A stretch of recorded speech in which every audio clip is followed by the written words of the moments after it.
这是国军精锐德械师最耀眼的一战，也是最后的一战。他们鏖战10天10夜，对抗日军2大精锐师团，伤亡率高达90%。此战过后，在无德械师，在1938年6月初，日军调集了140个大队，近40万人的海陆空重兵，发起了对中国第2大城市武汉的猛烈攻击。这场战役规模空前，被称为武汉会战。然而，面对国军大兵力的防守战术和军民的坚壁清野，日军并没有取得显著的成果，战事陷入了僵持状态。日军不得不转而寻找侧翼突破口。最终，日军总参谋部将目标瞄准了位于武汉东北部的大别山区。尽管大别山区山岭众多，地势复杂，但如果日军能够穿过山区，便能直接攻击武汉市区。特别是孤悬于史河南岸的富金山，其北望固始，西接商城，东连六安。富金山不仅山体易守难攻，而且控制着江淮入汉的战略要道，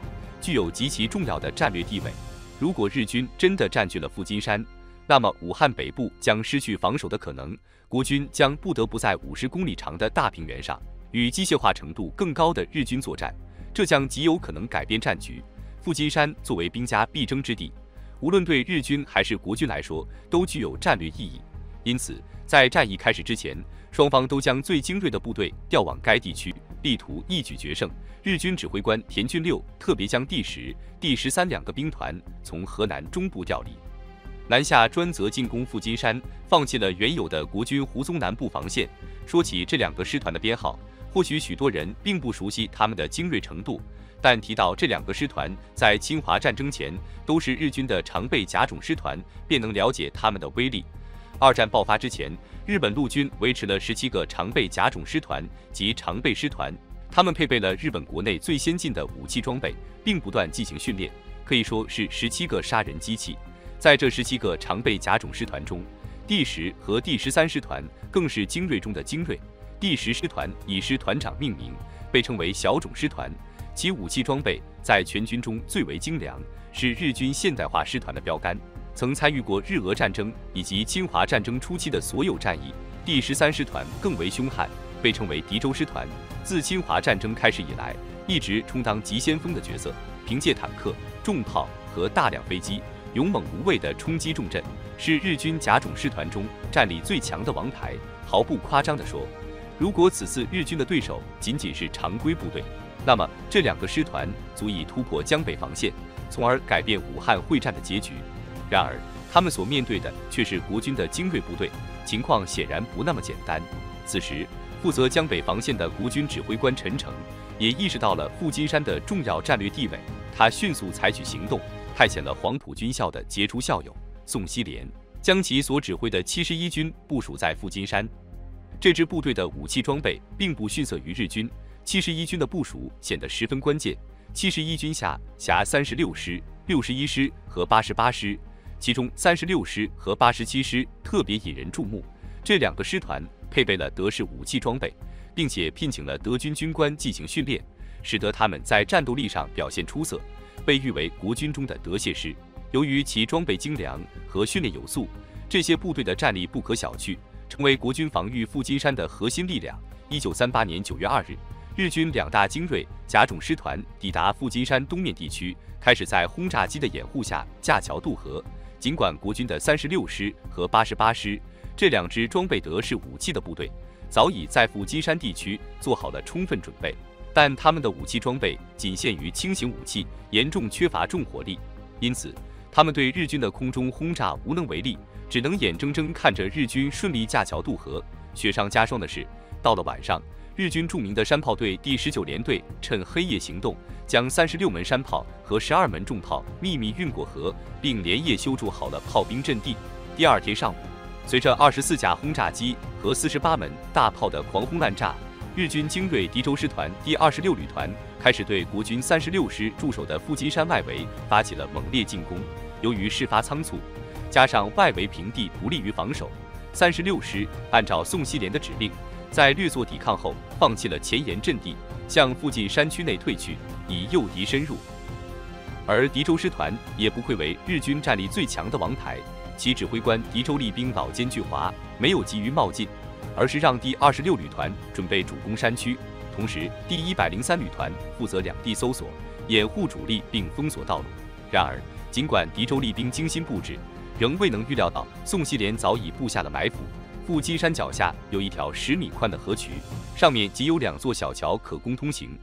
而河后即有一条上山的小路，路边是密密麻麻的山石和树林。因此，国军36师在此布置了完整的交叉火力网，形成了坚固的防线。可以想象，敌州师团第26旅团要攻上富金山，必将付出巨大的代价。事实证明，第26旅团在当天的进攻中付出了惨重的代价。尽管发动了猛烈的攻击，但在丢下几具尸体后，他们被迫仓皇后退。到了次日，即9月3日上午，日军第26旅团旅团长沼田德崇发下了军令状，誓言亲自率领全部兵力再次向富金山发起冲锋。然而，早在前一天晚上，宋希濂就已经看穿了日军的意图，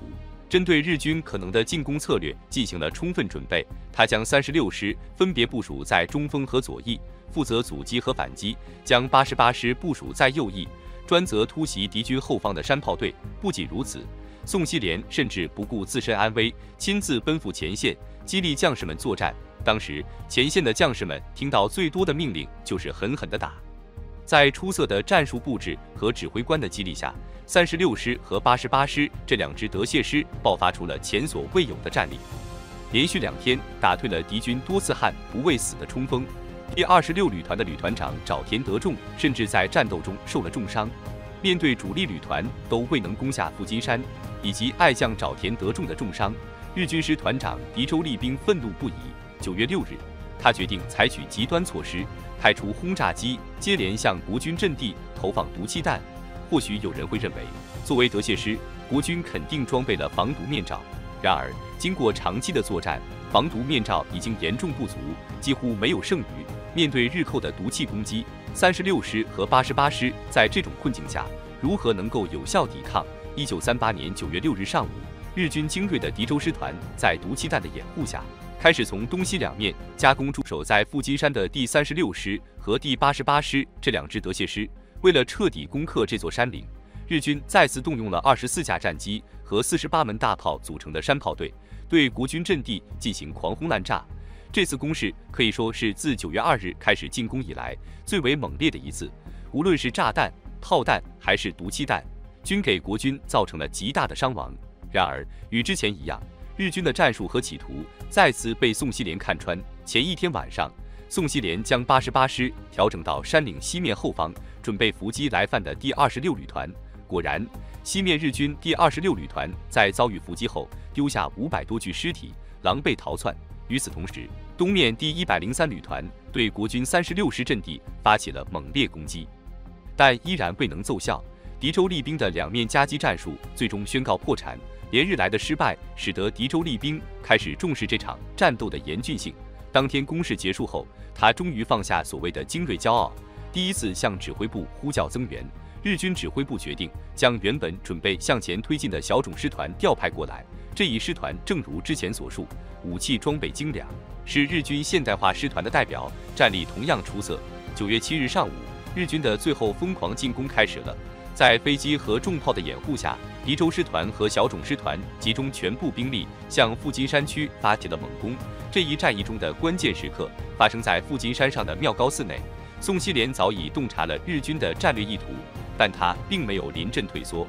而是鼓舞士气，向将士们喊话：我们要永远站着，绝不能趴下，狠狠地打，弟兄们才能死而无憾。在宋希濂亲自冒险指挥和激励下，我军2大德械师第36师和第88师爆发出了无穷的斗志和战力。这一战，他们不仅洗刷了作战不利的骂名，还展现了德械师的最后荣光。实际上，经过连续8天的战斗，第36师已经损失了3/4的兵力，从1万多人中只剩下2000多名士兵还能继续作战。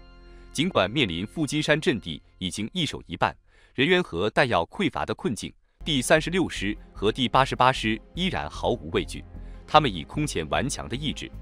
顽强抵抗日军2大精锐师团。从7日到11日，日军的炮火和战机从未停歇，地面部队更是一波接一波地发起万岁冲锋，战斗激烈到双方在阵地上展开了大规模的白刃战。虽然德式武器装备并不适合近距离作战，但德谢师的将士们依然无畏向前冲锋，与装备更优良的日军进行血战。尽管将士们表现得极为勇猛，但面对武器装备的差距，他们还是无法抵挡住日军的猛烈攻击。11日下午，经过连续10天的激烈战斗，富金山阵地最终全线失守。第36师在仅剩的800余人中被迫后撤，名存实亡，成为了绝唱。然而，尽管阵地失守，伤亡率高达90%，此战却打出了德谢师的赫赫威名。日军2大精锐师团的死伤人数接近1万，其中黎州师团的伤亡人数占了1半，甚至不得不多次补充人力。这场战役也最终使日军战略迂回大别山区的企图彻底破产。